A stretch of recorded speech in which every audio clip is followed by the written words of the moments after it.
warahmatullahi wabarakatuh. Perkenalkan, nama saya Sinta Octavia.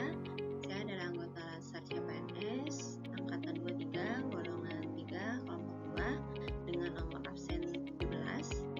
Saya berkesempatan di sini untuk mempresentasikan mengenai analisis isu kontemporer di instansi bekerja. Yang pertama yaitu dengan identifikasi isu.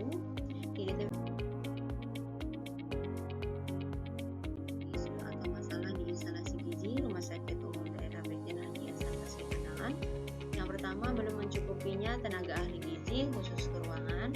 Yang kedua, belum optimalnya tempat produksi di mana tingkat kebisingan masih tinggi. Yang ketiga, kepatuhan pasien dan keluarga pasien terhadap makanan bawaan dari luar. Keempat, kurangnya sirkulasi udara di ruang produksi. Dan yang kelima, kurangnya kepatuhan diet pasien setelah keluar dari rumah sakit. Berdasarkan identifikasi isu tersebut, kita akan melakukan teknik analisis isu atau masalah dengan 4 teknik, yaitu yang pertama APKL, yang kedua USG, ketiga Fishbone, dan keempat SWOT. Kita akan mulai dari analisis yang pertama.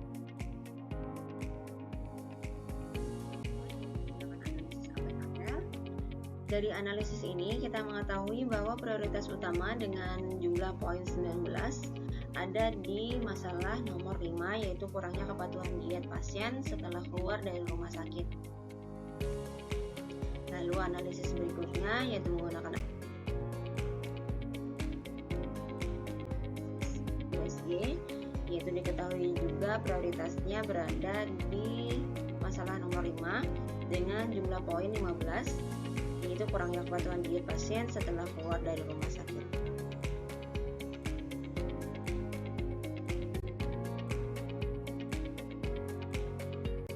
Lalu Fishbone diagram, di sini ada penyebab dan akibat, yaitu penyebabnya berdasarkan dari lingkungan, kurangnya dukungan keluarga, walaupun pasien tidak menyimak konsultasi gizi saat ahli gizi berada di ruangan.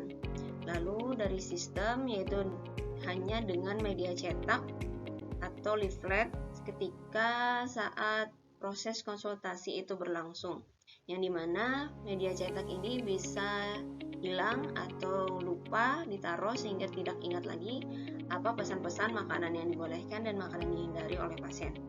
Lalu kedua, konsultasi tatap muka hanya 1 kali apabila status gizi pasien baik.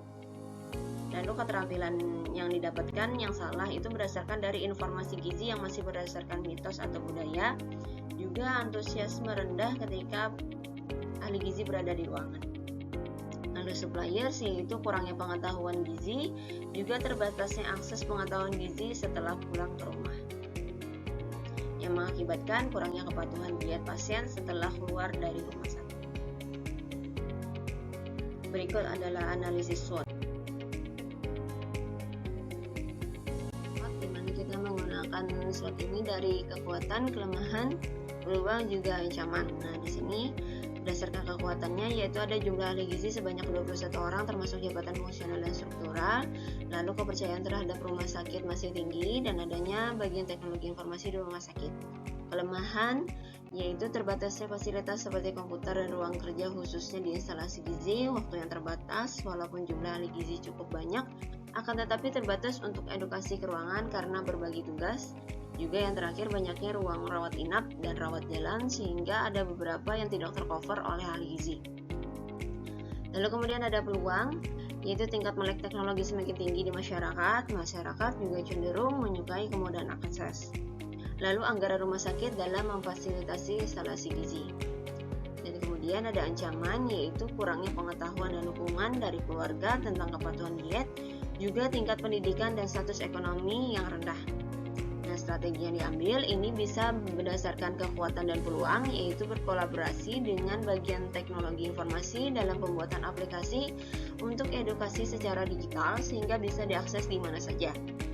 Juga mengoptimalkan ahli gizi sebagai media penyampaian mengenai aplikasi edukasi ke tiap ruang rawat inap dan rawat jalan. Lalu strategi menggunakan kelemahan dan peluang, yaitu penambahan fasilitas komputer dan ruang kerja di instalasi gizi, pembuatan aplikasi digital tentang edukasi gizi, dan juga pembagian tugas dalam pembuatan aplikasi edukasi digital. Lalu strategi yang ketiga yaitu dari kekuatan dan ancaman, yaitu dengan survei dan memberikan kuesioner tentang keefektivitasan dalam pembuatan aplikasi atau informasi daring untuk pasien. Juga ahli gizi berperan penting dalam pemberian edukasi gizi di ruangan.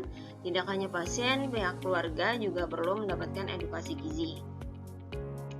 Lalu strategi yang keempat yaitu berdasarkan kelemahan dan ancaman, yaitu perlu berkolaborasi dengan bagian di rumah sakit untuk pekerjaan yang melibatkan program atau aplikasi.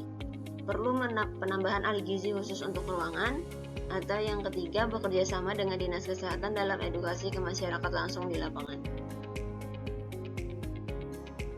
Berdasarkan analisis tersebut, kita mengetahui